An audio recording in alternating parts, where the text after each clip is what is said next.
हम आपका दोबारा रुख करते हैं। तो उत्तर प्रदेश के मुख्यमंत्री योगी आदित्यनाथ लखनऊ के गोमती नगर केस में विधानसभा में 2 आरोपियों का नाम लेने पर भी विपक्ष के निशाने पर हैं। लखनऊ के गोमती नगर में बारिश के दौरान राहगीरों से बदसलूकी करने वाले मामले पर योगी आदित्यनाथ ने सीएम ने कल विधानसभा में 2 आरोपियों का नाम लिया था। समाजवादी पार्टी का कहना है कि इतनी भीड़ में सिर्फ चुनिंदा 2 लोगों का नाम लेने के पीछे योगी का सियासी मकसद है। ये तस्वीरें आपको दिखा रहे हैं, ये जो वायरल है, इसी को लेकर तमाम सवाल खड़े हुए उत्तर प्रदेश के लॉ एंड ऑर्डर पर भी, लेकिन लोगों पर भी। ये घेरे में देख सकते हैं जो भी वहां से राहगीर गुजर रहे थे, चाहे बुजुर्ग या महिलाओं के साथ अभद्रता, ये पूरा मामला वीडियो वायरल हुआ था। इसी को लेकर योगी आदित्यनाथ बयान दे रहे थे और इसको लेकर विपक्ष ने उनको घेरने की कोशिश की। जो भी अपराध होता है या अपराधी होता है, उसका कोई धर्म और जात नहीं होती, पर उसमें 17 से 20 लोगों को फुटेज आई है। क्या आपने केवल 2 नाम बताए, बाकी 15 नाम कौन बताएगा? आप दीजिए उनके सबके नाम, कौन कौन लोग थे, और उनके नाम देने के बाद उनके सबके खिलाफ कार्रवाई होनी चाहिए। उसमें किसी को बख्शा नहीं जाना चाहिए। जो गलत करेगा उसके खिलाफ कार्रवाई होती है और कार्रवाई की गई है। कार्रवाई कोई गलत करेगा तो उसके खिलाफ होगी। इसलिए अच्छे आचरण करें, अच्छे व्यवहार करें, अच्छे संस्कार होने चाहिए। सरकार की यह मंशा भी है और उत्तर प्रदेश का यही सदा से इतिहास रहा है, वर्तमान रहे, भविष्य रहे, ऐसी अपेक्षा। कोई भी कानून व्यवस्था का मामला है, उसमें कार्रवाई होनी चाहिए। इसके लिए हाँ, कोई ऐसा नहीं है कार्रवाई नहीं होनी चाहिए, सख्त से सख्त कार्रवाई होनी चाहिए, लेकिन घटना का रुख अदरवाइज नहीं मोड़ना चाहिए। वीडियो आप देखिए, वीडियो के अंदर बहुत सारे लोग थे जो घटना के अंदर थे। अगर नाम चिन्हित हुए तो 2 ही क्यों हुए, और भी होने चाहिए थे। तो मेरा सिर्फ इतना था ये बताना कि जाहिर सी बात है, घटना को किसी तरफ मोड़ने का मकसद ही सरकार का रहता है। हम अमन रहबाना के लिए तो ओम प्रकाश राजभर का नाम कैसे आई? नहीं, वो आपको लेकर नहीं कह रहे। नहीं, हम पूछ रहे हैं आपसे, जब यह लोगों मन बात नंगा दूसरे कैसे आई, ये बताइए। नाम तो उन्हीं लोगों का है। चलिए अब आपको दिखाते हैं मुख्यमंत्री योगी आदित्यनाथ ने कल क्या था उनका बयान, जिस पर समाजवादी पार्टी और कांग्रेस हमलावर हैं। उस घटना में भी हम लोगों ने जवाबदेही तय की है। उसके अपराधियों की सूची भी मेरे पास आई है। ये अपराधी हैं। पहला अपराधी है पवन यादव, दूसरा अपराधी है मोहम्मद अरबाज। ये सद्भावना वाले लोग हैं, यानी सद्भावना। अब इनके लिए सद्भावना ट्रेन चलाएंगे,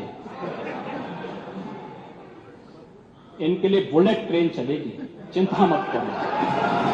और उस बुलेट ट्रेन की तैयारी की जा रही है, और इसीलिए महिला सुरक्षा हमारे लिए सर्वोच्च महत्व रखता है।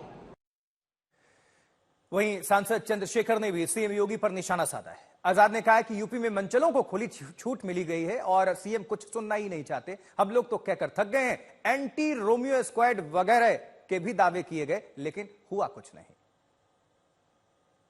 ये मंचलों को इस तरह की छूट मिली है, एंटी रोमियो स्क्वाड, बड़े दावे हुए, बेटी बचाओ बेटी पढ़ाओ, और उसका सच ये है कि प्रदेश की राजधानी में ही मंचलों को खुली छूट मिली। जिस तरह से वो वीडियो में दिखाई दे रहा है कि उस बेटी को अपमानित करने का प्रयास किया है, और ये अपमान सिर्फ लखनऊ में नहीं, पूरे प्रदेश में हो रहा है। तो हम तो लगातार मांग कर करके थक गए, अब तो थक ही गए, क्योंकि मुख्यमंत्री सुनना ही नहीं चाहते। अगर मुख्यमंत्री ध्यान दें कानून व्यवस्था पर और इस तरह की घटनाओं पर रोक लगे, तो जो वो वादे करते हैं कानून व्यवस्था, शायद वो जमीन पर दिखाई दें। अभी तक तो कहीं दिखाई नहीं दे रहे, और ऐसे लोगों पर कार्रवाई हो, ठोस कार्रवाई हो। योगी के मुंह से इस तरह की भाषा अच्छी लगती नहीं, लेकिन उनमें पता नहीं कब समझ आएगी। कुमार अभिषेक लखनऊ से हमारे संवाददाता, हमारे सहयोगी लगातार जुड़े हुए हैं। कुमार, तमाम सवाल उठ रहे हैं, लेकिन एक धड़ा एक पक्ष कह रहा है कि जब क्रेडिट मिलता है जाति धर्म के नाम पर, तो फिर अगर आरोपी हैं जाति धर्म के नाम पर, तो उनका नाम क्यों ना लिया जाए। इसको लेकर अभी सियासत, क्या ये सब कुछ इसके पीछे उपचुनाव है?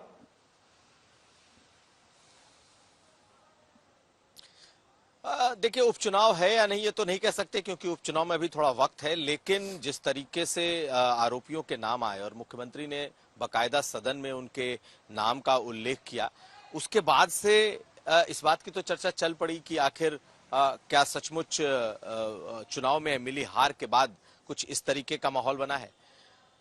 हालांकि अगर आप देखेंगे तो 14 लोग और कल अरेस्ट किए गए और उसमें तमाम तरीके के नाम हैं और अगर आप टाइटल देखेंगे तो पता चलेगा कि बहुत सारे नाम हैं, बहुत सारी बिरादरियां उससे दिखाई देती हैं।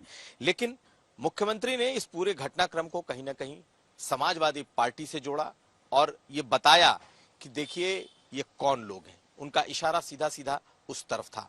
लेकिन ये एक बड़ी घटना है और बिल्कुल शहर के सबसे मुख्य वीवीआईपी इलाके में हुई है। ऐसे में जो विपक्ष है वो निश्चित तौर पर सवाल उठा रहा है कि दो ही नाम क्यों, आप सारे नाम बताएं। लेकिन दो नाम बता करके उन्होंने जिसे घेरा है वो है समाजवादी पार्टी, क्योंकि आप देखें तो उनका वोट बैंक भी माना जाता है और कहा यह जाता रहा है कि भाई जो भी लॉ एंड ऑर्डर कभी खराब हुआ तो उनके मत्थे रखा जाता है।